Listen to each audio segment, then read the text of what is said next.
The Never Use Seasonal Tournament has just concluded. For those of you that don't know, this is one of the biggest singles tournaments for our NU tier. It's part of our circuit. And OBB, Soucou were our little finalists. Got a wonderful 3-game series for y'all. It's actually pretty short, which is weird. It went 3 battles, but each of the games lasted under 30 turns. There's some very fun stuff, though, that we can look at in these games.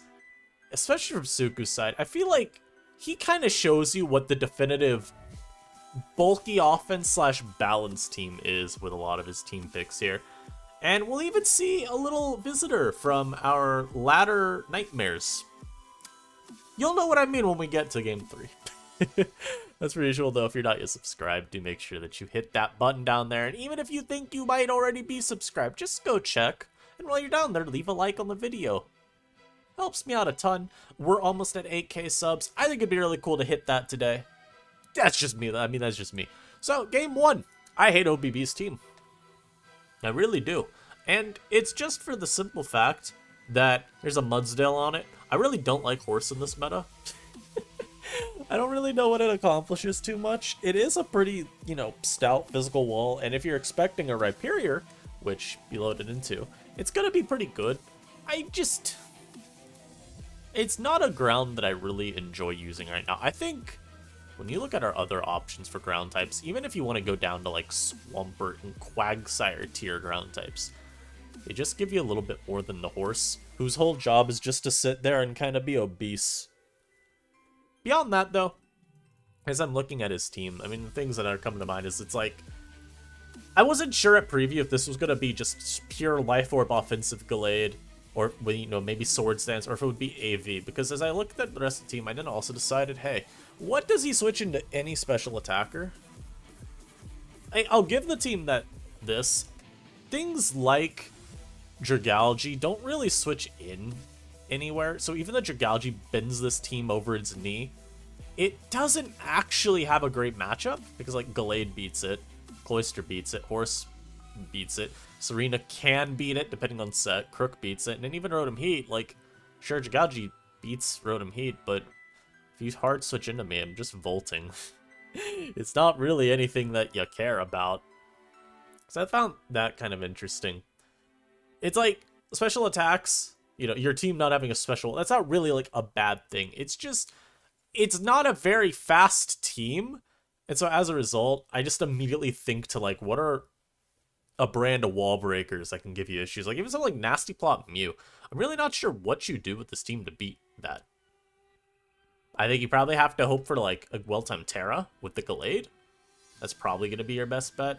Because if it's like Terra Steel, then yeah, I mean, you're fine. I could see a little, room for error not being very large. You got a very small margin of error, I should say, that you could work with. But I do like the idea of Cloyster alongside Gallade. Naturally, Gallade, I've shown calcs in older videos, but the Mon can outright 2-hit KO Slowbro without even needing a super effective, or not a super effective, but even a boost. Like if you're Leaf Blade, you 2-shot Slowbro on the switch, which is really funny. If they're Terra Poison, of course you don't anymore, but if they're Terra Fairy, they just lose. And if they don't want a Terra, they super lose. And even generally, the SD Gallade applies a lot of pressure to Bro, which I think is really, really good here. And you're even going to get some good pressure on Talonflame with it. Not as necessary for Cloyster, but helps for Crook, I guess. Anyhow, as we look at Soucou's team as well, one of the big things I noticed that's going to be good for him is the Mienshao. The fighting resistances on this team are Gallade and whatever Terra types. So naturally, Mienshao is going to be able to apply a lot of pressure. CC's going to be able to pick off a lot of Pokemon. It's mostly going to be a question of what the Serena set is and how well that goes for it checking Mienshao. Because if this is bulky, then you're pretty safe. You'll Terra at a point, and then you'll check it just fine. But otherwise, yeah, you're relying on Mudsdale. And Mienshao can Terra fight very easily and beat a lot of Pokemon that it shouldn't otherwise. Mudsdale's one of those Pokemon where once Mienshao Terras, you got that one switch. That one time you switched into it just there as it terrifying CC'd you in the face, that's all you got. It also two-shots Gallade with that. It's very rough to play around this one. So, let's see how this goes. So, we see Alola Muck led with versus the Serena. This one has to hard switch out always. So, Crook comes out. Immediate knock into the poison's always kind of bad, but it's okay here. Because OBB, like a god, knows his Talonflame's coming out, so he goes for Stone Edge and then he misses. It's like one of the worst feelings you can get too. Because as we said, the margin for error with this kind of team, I don't believe at least to be very large. This is a very big error. You're gonna see why in about 10 turns. But so Stone Edge miss sucks. He hard switches out because he doesn't want Crook to take more chip. He's gonna have to have that as the Muck switch. And speaking of Muck, it comes right back out. And I do want to say that Volt switch feels like it did way more than it should, but maybe I'm just misremembering calcs. But Muck goes for another knock. This time the Crook just DQs because he doesn't want to mess around with the Muck. He's wanting to hopefully catch Soucou, making a little bit greedy of a play. Unfortunately, he's very smart, goes into his slow brother, and then doubles into Mienshao, knowing he could probably get it in for free here. And seeing that U-turn chip, that does tell you it is a pretty bulky Serena. It's got Synthesis as well. I'm actually not sure if that is a bulky Serena. It could be offensively. You know what? Let me see some. Let me cook real quick. Serena. And you all, because I'm wanting to say actually that Mienshao damage is normal. Yeah, this actually is offensive Serena with the Synthesis. That's my bad, guys. I should have calculated that before the video. But, there you go. Offensive Serena. So it's not going to take hits from Mienshao very, very well. Now we get the Rotom back in versus the T-Flame. You can always Volt here for free, which is an okay consolation prize. He's even getting chip on Muck. That's helpful. I mean, since it's offensive Serena, getting rid of Muck would always, of course, be good, because it's one of the better checks in your team. You just really wish you had popped this thing earlier. And now we get the Gallade out. And again, we really wish we had popped this Talonflame earlier, because now you get hit for so much chip from this Flare Blitz. Like, and now Shao U-turn, he just stays in and sacks it, because he doesn't want to, I guess, go Mudstail on CC. Maybe he's worried about that doing too much. I mean, also, you're so low with Gallade at that point, you can't really even use it to trade like you would have otherwise. And now the Serena's going to take the Scald just fine. It's got Lumberry, so you don't really care. But that turn 2 miss, as you've seen, has had cataclysmic effect on the game, just for what it meant for how OBB was able to play out with his Gallade. And it's only going to get worse. The Slowbro now is going to do what we call a Slowbro moment, where it Calm Minds up, and there's not really anything OBB can do after the Terra Poison is revealed. Also, Covert Cloak, shoutouts this. The idea just being that Slowbro often trades versus Slowbro. And so Covert Cloak's pretty cool, just to have the Scald immunity. Or the Scald Burn immunity, I should say, not a full-on immunity to move. But yeah, you're gonna see Horse also get burned here. Actually kind of consequential, just because it means that OBB can't pressure it down with, like, other mons. But this would always just be able to slack off at the end of the day. So, like, if this hadn't burned after that overheat, you would have seen a slack come out. But now he could just keep attacking, and he doesn't have to actually worry about recovering health. Cloyster not going to be able to do nearly enough damage with these Icicle Spears. It's like Noise one-shots it, and Serena will not be winning this game. I do not care how hard it tries. It goes for the Rapid Spin speed boost. It has become speed, and it doesn't matter. But yeah, I want to go back and talk about this again, because I think it's actually kind of integral to the entire game. Here, let me go skip turns. So this miss sucked, of course. Where is it? Right here. Turn 2 miss on the Talonflame is really, really bad, because as we saw here later with the Gallade, this thing was going to need to be utilized as a trading mechanism with Slowbro. That was going to be how OBB won this game. You are going to, like we talked about at preview, Gallade and Cloyster have very good synergy, specifically in this game, for how they're able to work together to overwhelm Bro. Specifically the Gallade doing it for Cloyster, though. I don't know what the thing set is. Like, I'm guessing Sacred Sword, Psycho Cut, Knockoff. That's generally the best. 3 attacks. You have some options for what you want to run. You could technically go Shadow Sneak, for example. And I guess if it was Shadow Sneak Gallade, the board's kind of moot, because I don't think you pressure that well enough with it. I might be wrong. But that miss sucked because it means this Talonflame, the only thing on Soucou's team that would be able to Revenge Kill Gallade otherwise, is able to force us a huge hit.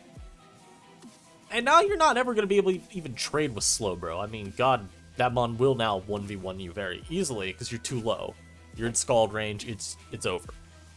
But even more importantly, too, he didn't even have the ability to preserve Gallade because he felt, okay, well, Mienshau's here. I don't want to give up too much momentum because if you U-turn, say you go Horse, well, now Bro gets to come out and it can probably just set up at that point and win the game. So he was trying to minimize the impact of ceding too much momentum, so he sacks Gallade. But then by that point, you just don't have any real way that you can pressure Slowbro and stop it from setting up and just running you down. We talk about how you could, like, do, mitigation of hacks in battles quite often, because usually a battle will not be determined by one single turn, right? But when you use a team like this that, in my opinion at least, does have a lot that can go wrong, at least in this matchup. I know OBB's used this team plenty, he feels confident with it, but this kind of matchup where, like, a lot can go wrong very quickly, just given the mons you ran into. Like, again, I think Xiao CC is, like, really cleanable with. I think Slowbro, just setting up and winning is always possible, but especially versus this team. There's not really a single mon on that team I look at as like, oh, okay, this will really inhibit Slowbro. It's more the concept of the team can help prevent you from losing a Slowbro. But the concept of the team kind of falls apart when this turn happens, and there's really never... You're not given any room to recover from that as the battle went on. Anyhow, Game 2! And I felt so powerful when I was looking at this team and being able to predict some of the sets. Oh my god. So, very similar team from Soucou. You'll notice he actually brought the same 5 and then threw a Dragalge on here. So I thought that was pretty interesting. Whether or not the sets are the same is, of course, still up for debate. Although you would assume the Rhyperior is probably the same. Talonflame is probably the same. Slowbro is probably the same. And Mienshao is probably the same, right? Like, there's not really a whole lot of room to change those sets based on a Dragalge being here versus Dragalge not being here. So you've got, like, Rocks Rhyperior, Utility Talon still, Calm Mind Bro, Scarf Mien. Really just comes down to what the Dragalge is and what the zone is. So, on this type of team, maybe it's like Specs Dragalge. Because I don't really think T-Spike's doing a ton for you this type of matchup. I don't think you really need Utility Dragalge either, necessarily. So, I think Specs is actually a pretty fair game. And then Zone could be like Assault Vest or Iron Defense Body Press. Like, really either of those work fine. I think a Trapper Zone, though, is actually pretty cool if this is Specs Drag. Just opens it up a lot more to spamming Draco later on. Meanwhile, the OBB's team, there were a couple things that I was thinking about, but the main thing I saw that just jumped out to me was the Bramblegast matchup. You'll notice, Game 1, there is a Dark type, but Game 2, there's nothing that even pretends to switch into Poltergeist. And perhaps even more importantly, there's nothing on this team that commonly terastallizes into a good Poltergeist absorbing type. Like Terra Dark Mienshao or maybe Terra Dark Slowbro. There's like the only 2 things on this team that you see that might exist. So I think a Bramblegast has an absolute god matchup. At the very least, you should be able to force a Terra out of Slowbro, and that could be really good for Mew. Like, regardless of Mew set, you like it when Terra Poison Slowbro is forced. Because then you just get to throw your stab moves off. It makes it too, so if you're that bulkier setup set and you've got your stored power going, you just immediately beat the heck out of Slowbro, so that's really good. But something I was kind of wondering from preview. There is a Flamigo. This could easily be Scarf Flamigo based on the team. What if it's Physical Mew? Because Physical Mew, you could go Dragon Dance with Leech Life, and you actually kind of lure in Slowbro then, and beat it 1v1, especially with the Terra Poison. Now you still have to play around Scald Burn. Who knows? Maybe. They Terra Poison on your Leech Life, and they immediately Scald Burn you, but if they don't, you just beat this mon with ease. So I want y'all to have that in the back of your mind as we press play here. These were my immediate thoughts when I had the game. Flamigo led versus Xiao, you can always stay with Migo here.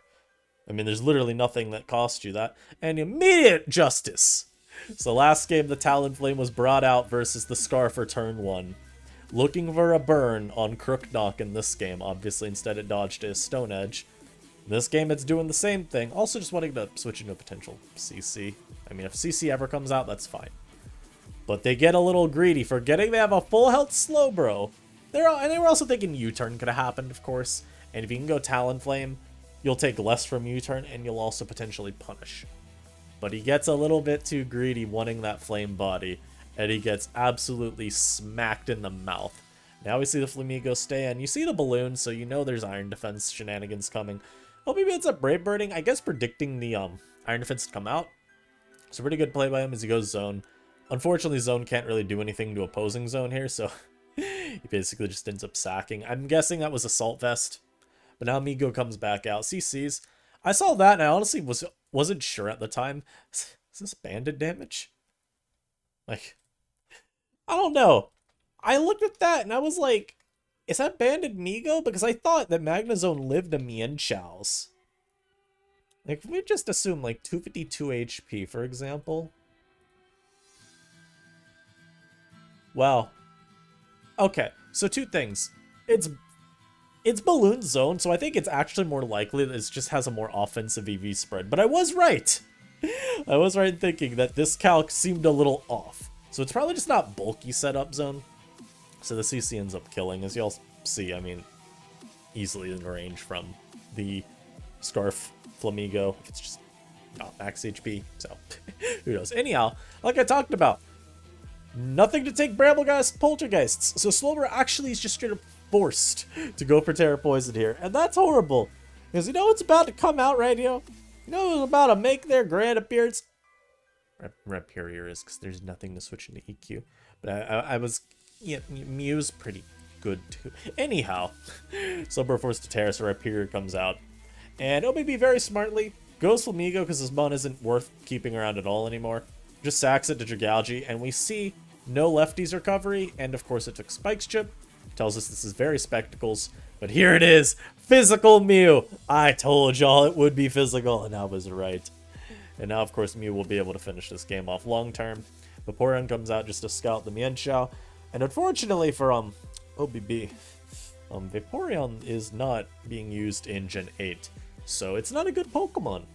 And Dragalge just drops a Draco right on its neck, cracks its skull open, and it dies. But now the Mew is going to be able to clean up. Mienshao, who, your knockoff, not going to do nearly enough damage. Mew easily lives that and gets the Psychic Fangs off. Very nicely done. As you see, this game goes a lot better when the Talonflame comes out, looking for that punish with the Flame Body. Kind of funny, too, because we could think back to, Sun and Moon NU, how sometimes we just throw Vileplume out at Pissimians using U-turn. Literally just looking for the, status from Effect Spore. Very similar idea here, where you're like, well, I predict U-turn, so let me look and see if I can fish for my burn. But instead he got Brave Birded, gobsmacked like hell, and just dropped. Now here's game 3. And hey guys, you notice, you recognize this team? Now, I don't know if that means Soucou is indeed low ladder rookie. I don't know if that means that whoever low ladder rookie is passed them this team. It might just mean Soucou built the team on their own, because this is a pretty standard 6. Regardless, I saw this lead and I immediately went to myself, wait a minute. I fought this before. I thought that was really funny though. So, of course, you know, Combine Bro. It was like 4 attacks Crook or something. I don't even think that it was, Bulkum. I think it was Black Glasses with just attacks. It was very intimidating. And then there was, AV Zone, Utility Noivern, Scarf Shao, and then, just Rocks Diancie. OBB, meanwhile, has a Dreadnought on his team, which actually is a really good matchup here. And again, you're just gonna assume Terra Dark Crunch is coming out. But Dread's really good here, because nothing really wants to take it on.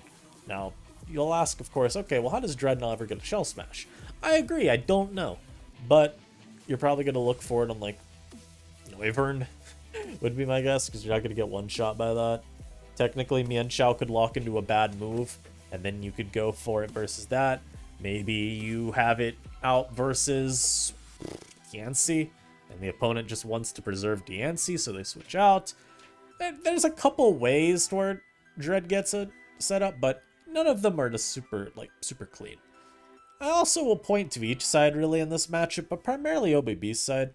I will point to this Crocodile, and I will now ask, how in the hell does this team switch into Crook? Rotom Heat is your Crook counterplay, and to me, that's just hard to pass as, like, good. Of course, if you're bulky Rotom Heat, like maybe even just a bulkier set than normal, a lot of people I see just default to max HP, max speed, which is fine. But you could definitely take some EVs out of your speed and get them in defense. You probably need in this kind of matchup. But yeah, I mean, I looked at this Crook on Soucou's side, I'm like, wow. I feel like it gets 6 KOs. He will get at least 6 KOs this game. So how does OBB deal with Crook? I mean, I don't know. We'll find out. I even felt like that would kind of apply to this team too. Like, Crocodile is genuinely not the most pleasant for this side to switch around. You have Slowbro, and like Slowbro checks every physical attacker, man. You could be Veltol, you'll be checked by Slowbro, man. I don't care. But I guess you got like Noivern could kind of pivot around it. But it's definitely not a like safe matchup for either side looking at Crocodile. So as we get into this, Crook is led with by Soucou because he understands his mon's great. Unfortunately, he has to switch also, of course, because OBB recognizes Crook bends him in half. Leads with the Rotom Heat because it's kind of a check. So Diancie comes out, ends up sussing out the Will-O-Wisp. Potentially also wanted to scout for, just, you know, not want to take like an overheat. But I think it was mostly to scout Wisp. Diancie comes out, that doesn't really care about being burned. It will lower the damage of Diamond Storm or Body Press, but it's not the end of the world.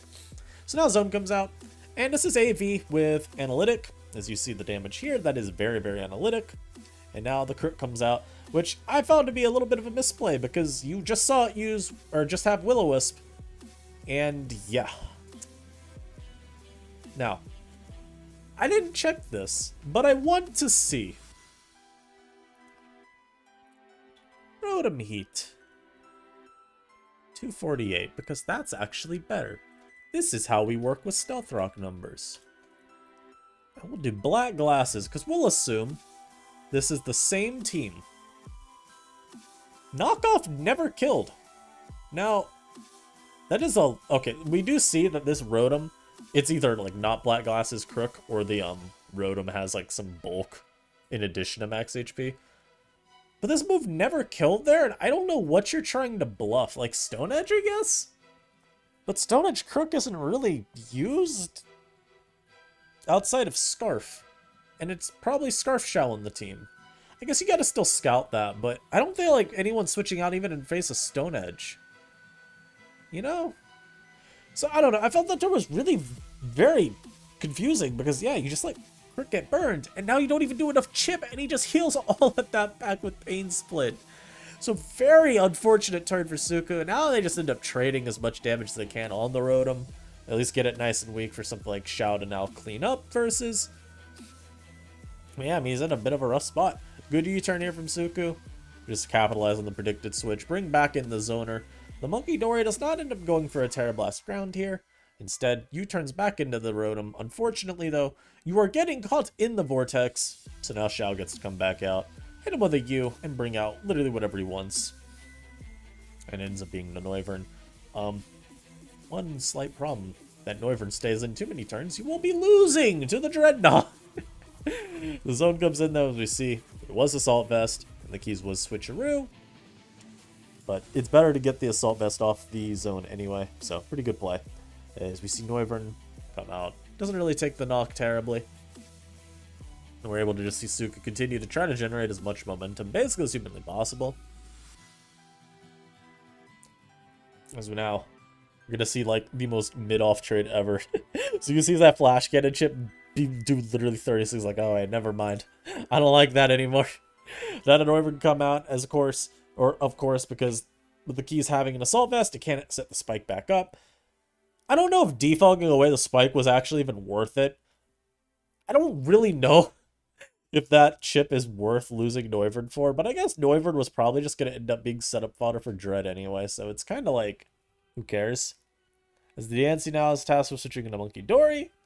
And now, it's Bramblin time! This is a choice banded Bramble Shiest. hits that one with the whip. Whack. Get out of here. Immediately sacked, by the way, to knock. I thought that was really funny. Michelle comes out though, and yeah, like we said, anything choice locks into a bad move.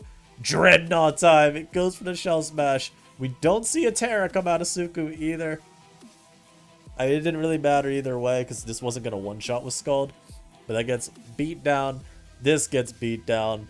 And then you damn sure get beat down too by the Crunch. OBB is your champion of this tournament. And what are some things to take from this series? Because I think that's always a nice little thing to do. 1. Slowbro is very good. You will see the Slowbro usage in this game. I'm actually going to refresh each of these just so we have team preview back up. The Slowbro usage overall in this series wasn't actually that high. It was only 50%, and it was 50%, well, it was 100% in terms of every battle. But 6 teams, you only saw it brought by Soucou. But it did work basically in every game. This game it did literally nothing. In this game it didn't do as much, but you still saw the only reason it was limited is because this team is built around trying to punish the Slowbro for tearing. I actually think it's a really cool concept by OBB. The idea of Mew probably being able to force Terras and just generally having a good matchup versus Slowbro. I like it. And even just the Bramblegast, like I said, this mod was a god matchup. Nothing to resist hits, so Slowbro probably has to Terra just to not die to Poltergeist. And that lets Mew beat it later. I mean, that was something I was a big fan of. Other mod that was gotten used a lot too, Magnezone, 4 uses overall. I think it's continued to just establish itself as the best skill type in NU. Assault Vest and Iron Defense Body Press both seem to be the sets people like the most. Specs is still good, but people seem to want a little bit of defensive use out of Zoner, so you're not really seeing a ton of that. Rhyperior also got a good amount of usage. 3 games, or 3 teams with Rhyperior. Crocodile had immense usage as well, with 3 brings. Mienshao, only brought by Soucou, but as well he brought it every game.